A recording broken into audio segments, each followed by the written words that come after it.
بسم الله الرحمن الرحيم إن الحمد لله نحمده ونستعينه ونستغفره ونستهديه ونعوذ بالله من شرور أنفسنا ومن سيئات أعمالنا فمن يهده الله فلا مضل له ومن يضلل فلا هادي له وأشهد أن لا إله إلا الله وحده لا شريك له وأشهد أن محمدا عبده ورسوله ثم أما بعد السلام عليكم.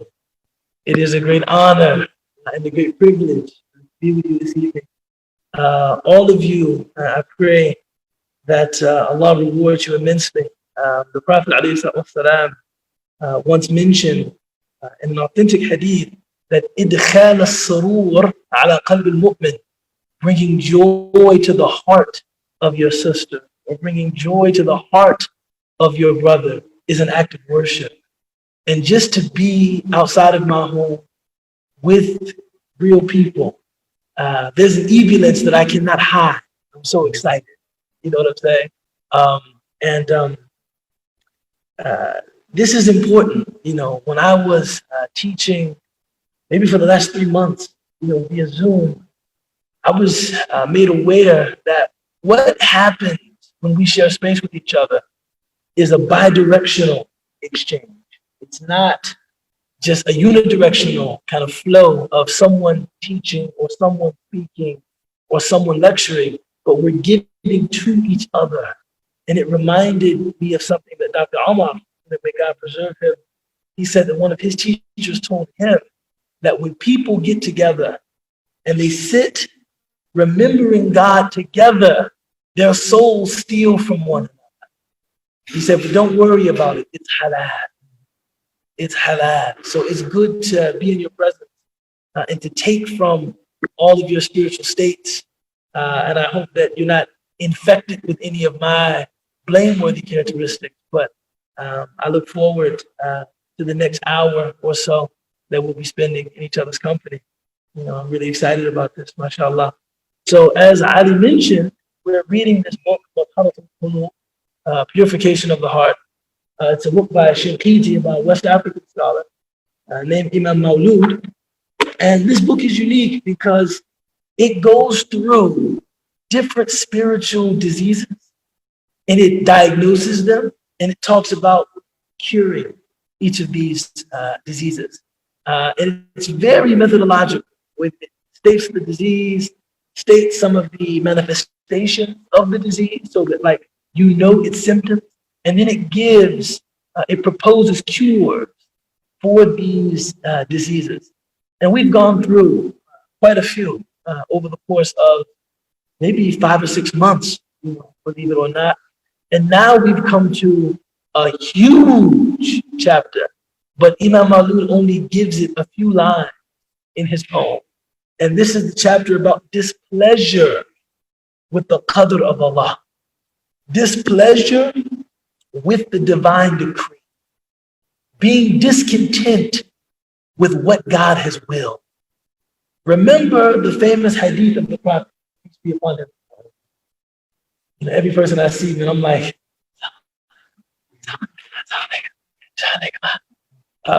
the famous hadith of the Prophet, peace be upon him, in which he was sitting on the outskirts of Medina with the Sahaba, radiallahu anhum jami'an, may God be pleased with all of them.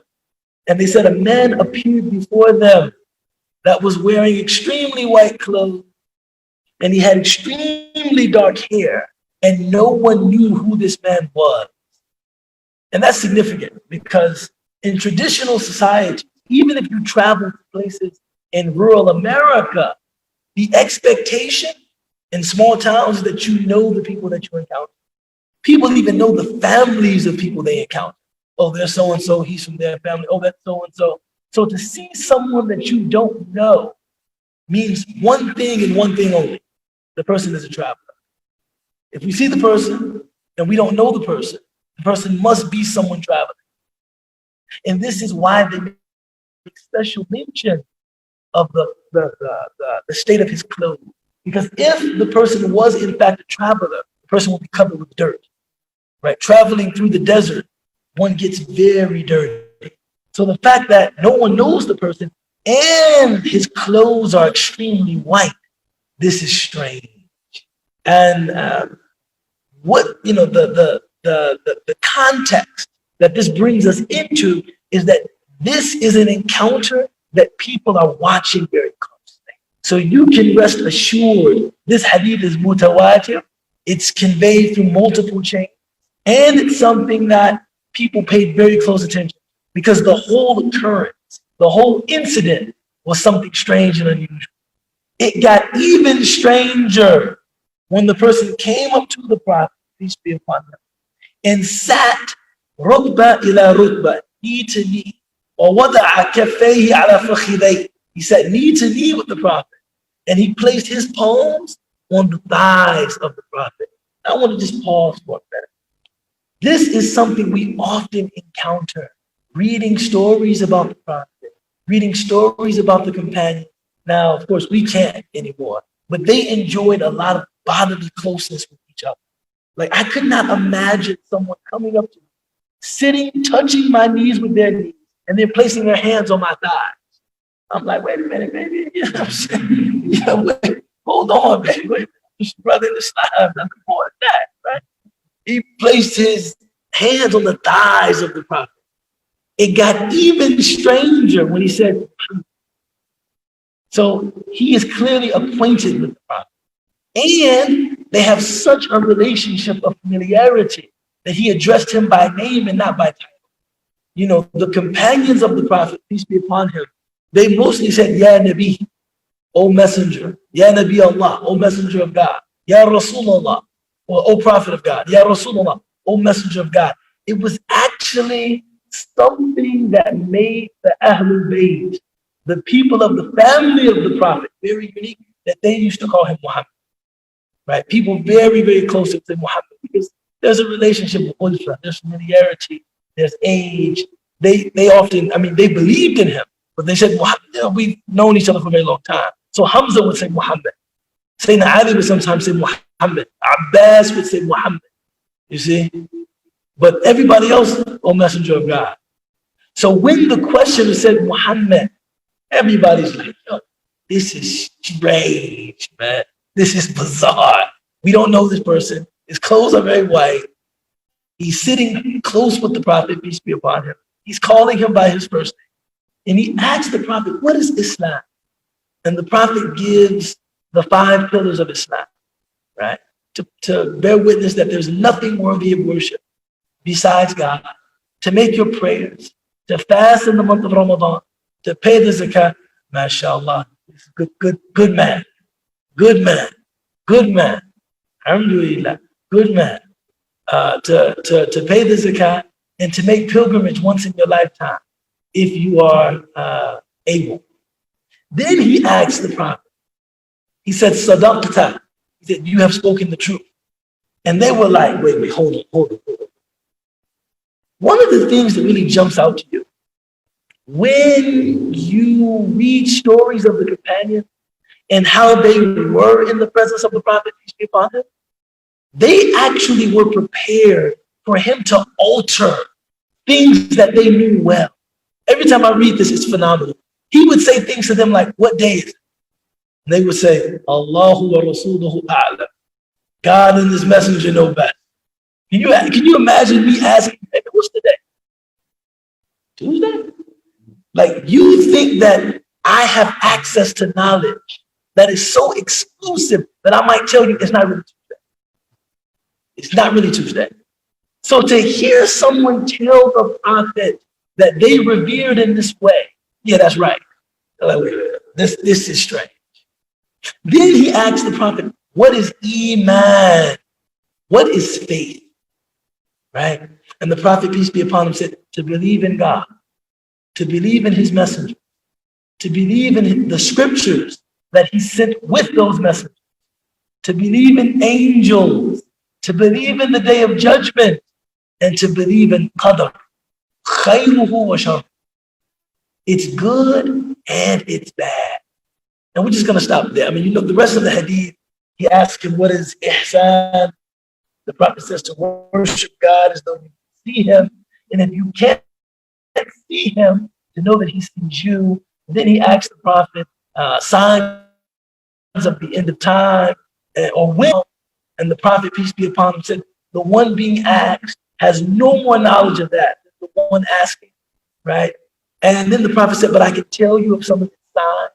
And the Prophet mentioned some of the major signs of the Day of Judgment. And then the questioner departed.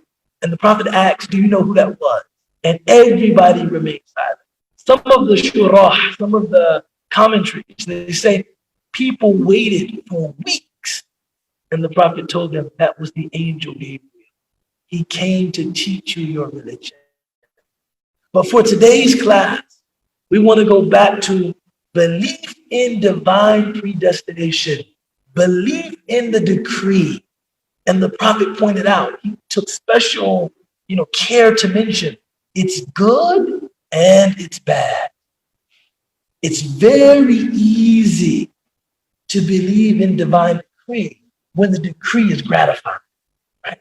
God will that I get this new car, mashallah. God will that I would get this new job, mashallah. God will that I would find the woman of my dream, mashallah. You're supposed to say mashallah. God, it's easy, but when the decree contains things that are challenging, it's a little bit harder. It's a little bit harder to recognize that these challenges, these tribulations, these trials are also a source or the result of the divine decree of God. I heard something recently that blew me away because it came from an unexpected source. Dr. J, not Sherman Jackson, the basketball player Dr. J, right? Old school.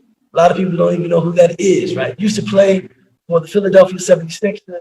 Before that, he was in the ABA, played for the Virginia Squires. He was being interviewed. Check this out. This blew me away. Dr. J. Now, Dr. Sherman Jackson did tell me about it. Like, from Dr. J about the real Dr. Dr. J, Julius Erving, was being interviewed. And the interviewer asked him, at what point did you know that you could become great? And Julius Erving said, when I was a young boy, my brother died in his infancy. It was unexpected, and he died all of a sudden. And I said to myself, if things that are bad, that are beyond my control, can happen to me, things that are good, that are beyond my control, can happen to me. And I thought, subhanAllah, what an amazing realization.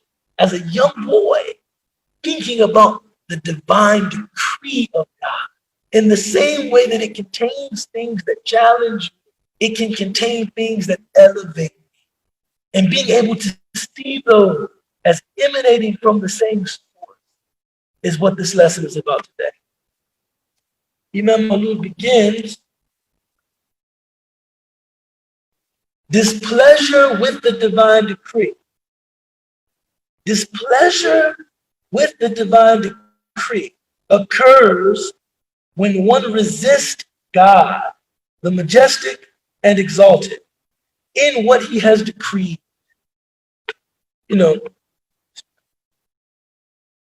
When one resists God, meaning that when one fails to accept one's fate as the divine decree.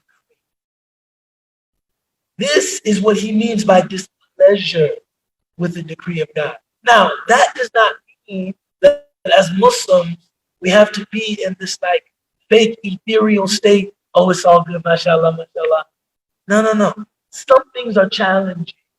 And to acknowledge them as challenging, to acknowledge them as trying, there's nothing wrong with that.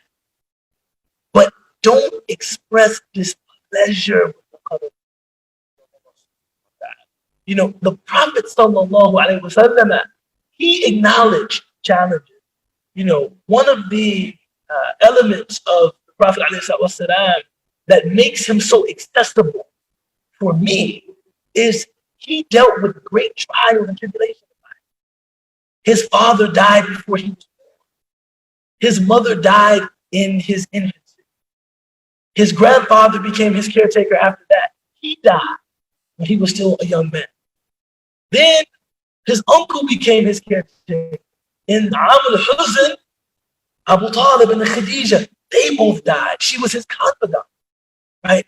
The Prophet, peace be upon him, was only survived by one of his children, Fatima as-Zahra, radiallahu anha. May God be pleased with her. All of his other children passed away before he did. He dealt with challenges. His life was real. He dealt with challenges. And, it's really breathtaking when you think, I was talking with a good friend of mine. He's the former assistant imam at the ISBCC, the mosque in Boston, Abdul Malik Merchant. And he said, we have to remember that the year in which the Muslims were being boycotted, right? They're held under siege. Khadijah passes, radiallahu anha, Abu Talib passes. This year is termed the year of sadness. Amul Huzn, the year of sadness. He said, we need nothing else to take license, to give our feelings the space, our feelings. The Prophet didn't say, mashallah, and that's it. No, the year of sadness, right? He acknowledged and accepted the grief and the sadness that those losses produced. And he was sad for an entire year. A year. Amul Huzn. I'm not making, you're familiar with this term, right? Amul Huzn. The year of sadness. So when we talk about being displeased with what God decrees, we're not talking about this fake invincibility. Nothing hurts me. Nothing harms me. Nothing concerns me. Nothing worries me. That's not even prophetic. We're talking about not rejecting what has happened as the decree of Allah subhanahu wa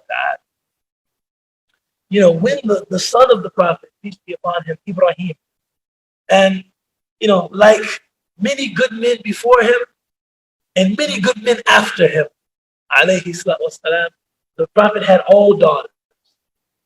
Good men are blessed with daughters. The Prophet had all daughters. And one certainly imagined that his son Ibrahim, the Prophet was very hopeful. Right? This was in his later years. Maryam, al-Qibtiyya, bore him this son. And the Prophet was, by all accounts, a doting dad. Sometimes difficult to think about the Prophet in that way. But he was a doting dad. Oh, Ibrahim. And Ibrahim passed away in his infancy. And when the Prophet was burying him, people saw him weeping. They saw tears coming from the eyes of the Prophet. And he was weeping so profusely that the tears were collecting in his beard. And someone said to him, Ya Rasulullah, O Messenger of God, are you not pleased with the decree of Allah? Right? Thinking that, wait, you're supposed to be Superman. If anyone is content with what God decrees, certainly it's you. And you weep over the passing of your son? And the Prophet, peace be upon him, said, these are tears of shafaqah. These are tears of mercy. These are tears of compassion. Right? These are tears of bereavement. These are tears of shafaqah. My heart is not discontent with what Allah decreed. So I don't want anyone to hear in this lesson about being displeased with the decree of God that we're commanded to some kind of stoicism. That we're supposed to be stoic, unemotional, and unaffected. And no. what we endure, we know that it comes from God. You know, when the Prophet ﷺ, peace be upon him, was dealing with being ostracized in Mecca, being defamed, which, you know, we defame our mothers, you know what I'm saying? So it's hard for us to wrap our minds around what reputation meant in the pre-modern world.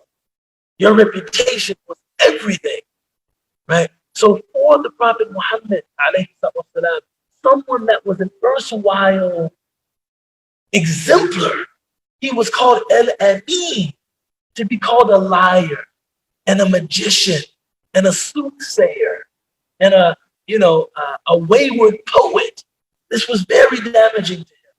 And a lot of these accusations were being hurled at him from his family members who knew him best, uncles, distant relatives. Allah said to him, "Wasbir bi hukmi rabbik." Be patient with the decree of your Lord. Many of the exegetical writers, people of tafsir, they say that for the Prophet, peace be upon him, that ayah was consolation because it reminded him that everything that he was experiencing was the decree of his Lord, not the decree of anyone else. Everything that you're experiencing is the decree of your Lord. Another thing, everything that you're experiencing is especially for you. Ibn Ata'illah, he writes in his book, At-Tanweer fi Isqat al-Tadbir, he says, وَيُصَبِّرُهُمْ عَلَى الْأَقْدَارِ شُهُودِ حُسْنِ اخْتِيَارِ. Allah gives them patience in dealing with his decree through their recognition that he has chosen what they're dealing with just for them. Your challenges are not for anyone else. No one else's challenges are fulfilled. The only way is through. You know, I was running this morning. You know, I jogged in the morning. And I jogged from my place, and I got downtown, and I was running past the Under Armour store, and they had a sign that said the only way is through. The things that God puts before you, your only way is through them, is to go through them with faith, recognizing that these challenges are especially for you. And I've told this story a few times, but every time I think about this principle of our challenges being especially for us, I think about the story. You know, when Hadiyah, my wife, Allah preserve her, was pregnant with our youngest daughter, Makita, she went in for an ultrasound, and the baby was shown to have enlarged nuchal translucence, an enlarged nuchal fold. So there's something coming off of the head that indicates that there's an increased risk for Down syndrome. And we were like, oh, man. The doctor told us this. And then the doctor said, well, if you want, you can undergo an amniocentesis, and we can actually tell you with almost a mythic degree of specificity and accuracy how at risk your child is for Down syndrome. Even now, thinking they don't do this test, it seemed bizarre to me. So I did what every bewildered parent, or I already was a parent, but every bewildered, expectant dad does. I went on Google, man. I'm like, nuchal translucency, nuchal fold, what is that? Amniocentesis, what is that? And I entered this chat room, and people were talking about their experiences with this amniocentesis. And I'll never forget, you know, I'm scrolling through. One woman said, I did the amnio. They said that my child had a 1/6 chance of having Down syndrome. Child was born fine. Another man said, our child was given a 1 in 300 chance. Child was born fine. The test gave us peace of mind. One woman said, when I did the amnio, they said that my child had a 1 in 600 chance of having Down syndrome. And immediately, I was given peace of mind. I don't know if she was Muslim. That's what I would have said. It's interesting how stories are told. Okay, she's comfortable. And she said, after delivering, they brought my baby to me. They sat my baby on my chest. And just looking at the baby's physiognomy, looking at the face of the baby, I knew the baby had Down syndrome. And she said, in that moment, I said, if there was a 1 in 600 chance of my baby having Down syndrome, my baby clearly has Down syndrome, this is a 1 in 600 child, especially for me. And this might be the blessing that gets me into heaven. She recognized that. She recognized that this challenge that she correctly interpreted as a blessing was something especially for her. And she said, immediately, my disposition toward that child was like, wow, what a gift. A 1 in 600 chance, and I got the one. This is like hitting the lottery. Right? Everything that you experience, this is especially for you. It's not anyone else's challenge. And we go through our challenges with feeling. We're not anything other than human, but recognize that everything we're dealing with, it's from Allah. It's from Allah. And if you have a good opinion of Allah, the Prophet ﷺ said that faith requires 2 wings so that it can take flight. The first thing he mentioned, having a good opinion of God.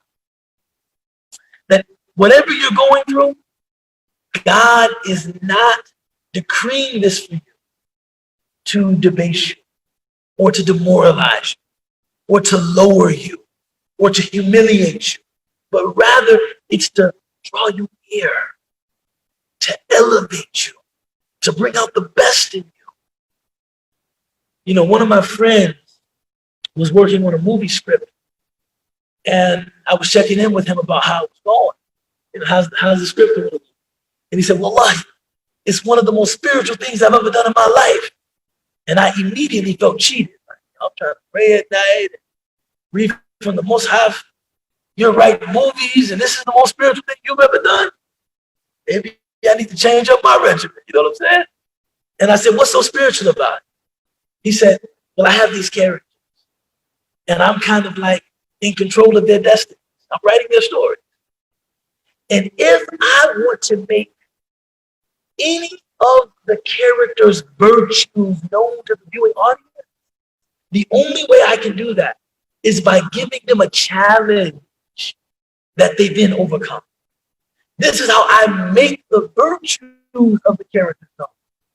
I write challenges that they overcome.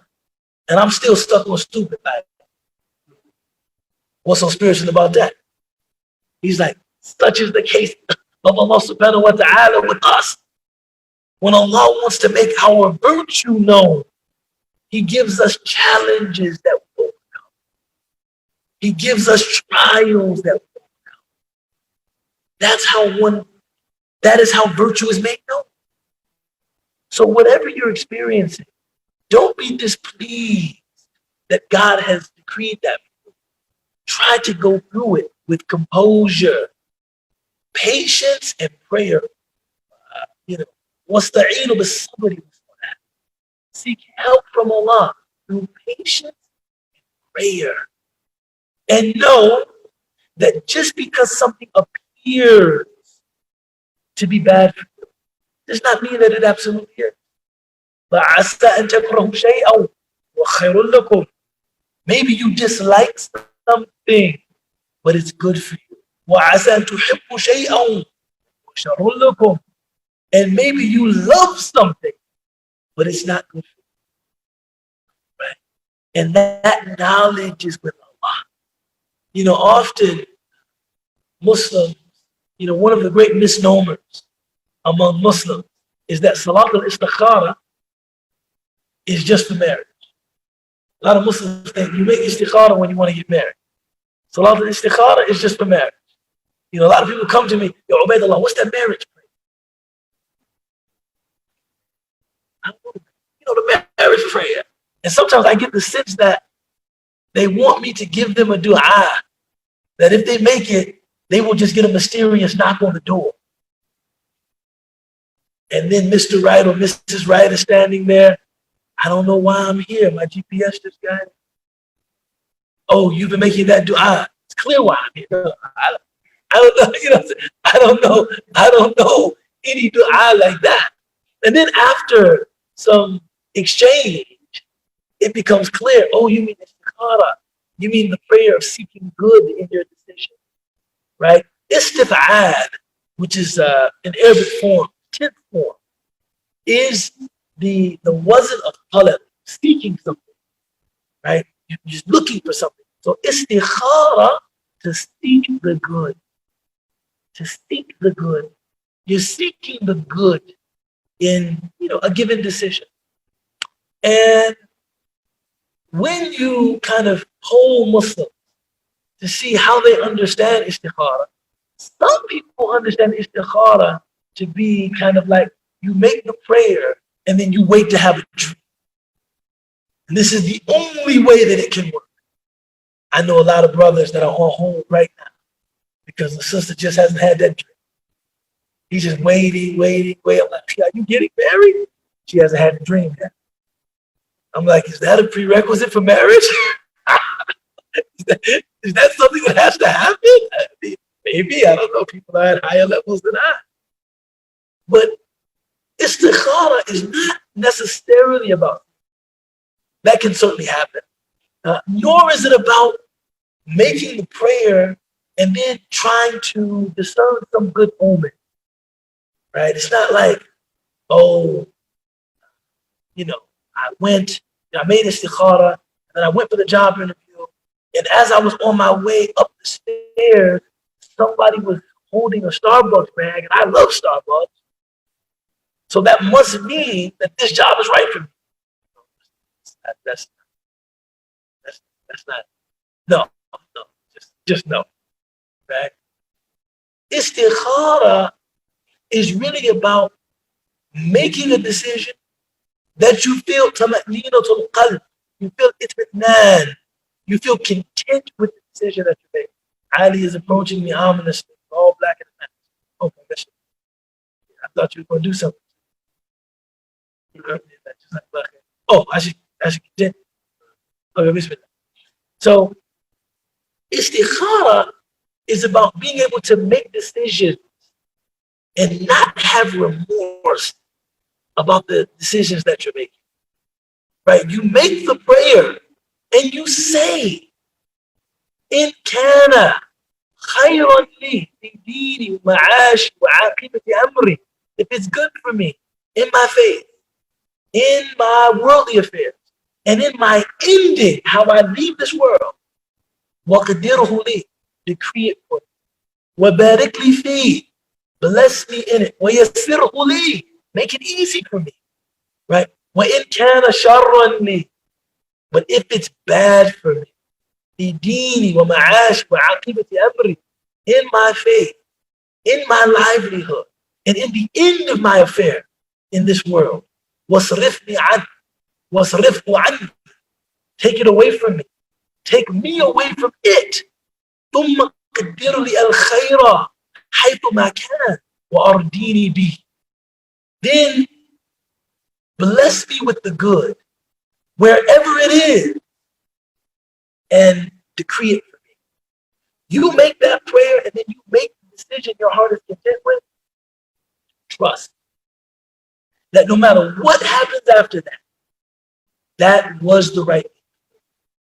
See, if you take a job, you make the prayer, you make istikhara, you take a job, it turns out terrible. Like you only stayed there 2 months, you don't like your colleagues, you were working, you know, your supervisor was a jerk. It's not that, man, I made istikhara, maybe I misread the sign, or I made istikhara and I should have known this wasn't the right place. Nobody had a Starbucks bag. No. Trust that that 2 months that you spent there, that was what was good in your faith and in your livelihood and in the end of your affair.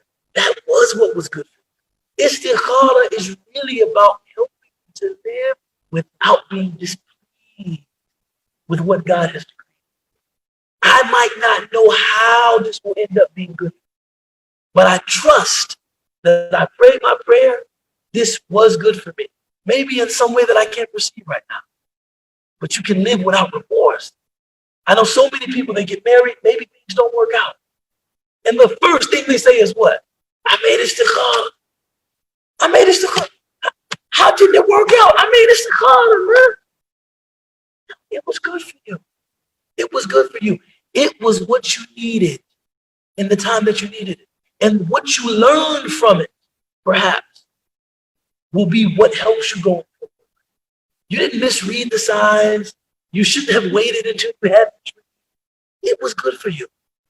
Don't be discontent with what Allah decrees. He continues, for instance, saying, I did not warrant this happening to me. What did I do to deserve this suffering?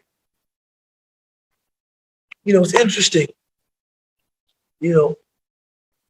Another thing that Ibn al-Ta'ala said, he says,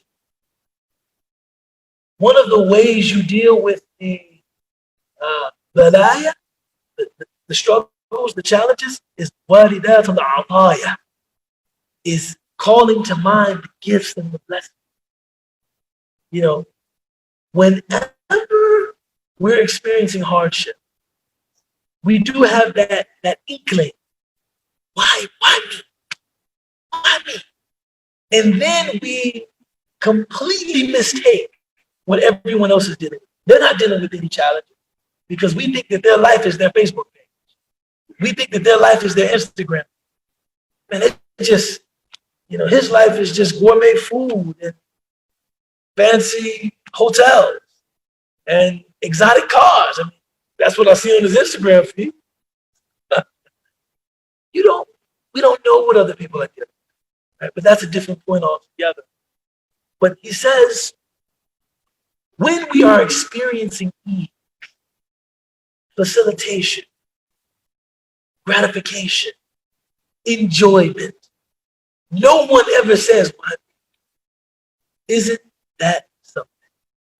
When I visited a good friend of mine, his health was failing. And he said, even with what I'm dealing with now, I never say why.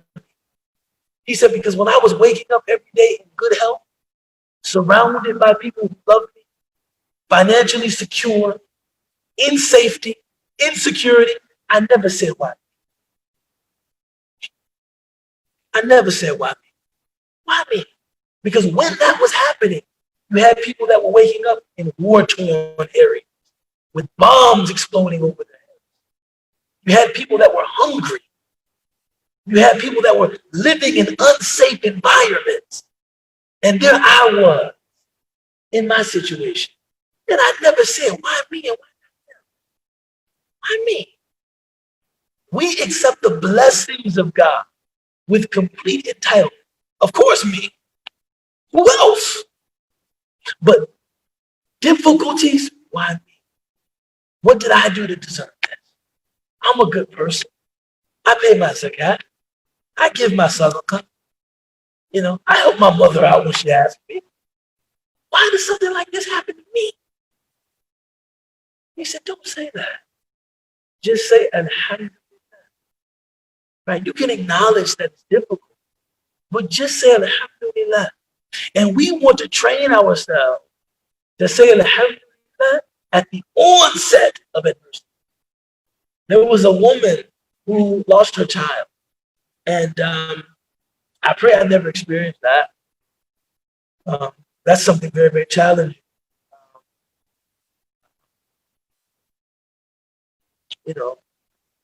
About 3 years ago rather, my brother-in-law died in a motorcycle accident. And I saw how that affected my wife. But even more profound than that was how it affected my mother. Um, I lost my wife about 11 years ago. And it affected me very deeply. And it affected my daughter very deeply, her mother. She lost her mother. But the way that it affected her mother, I wasn't ready for that. My cousin was gunned down about 3 years ago in the Roseland section of Chicago. That affected me very deeply. We were very close. The way it affected his mother was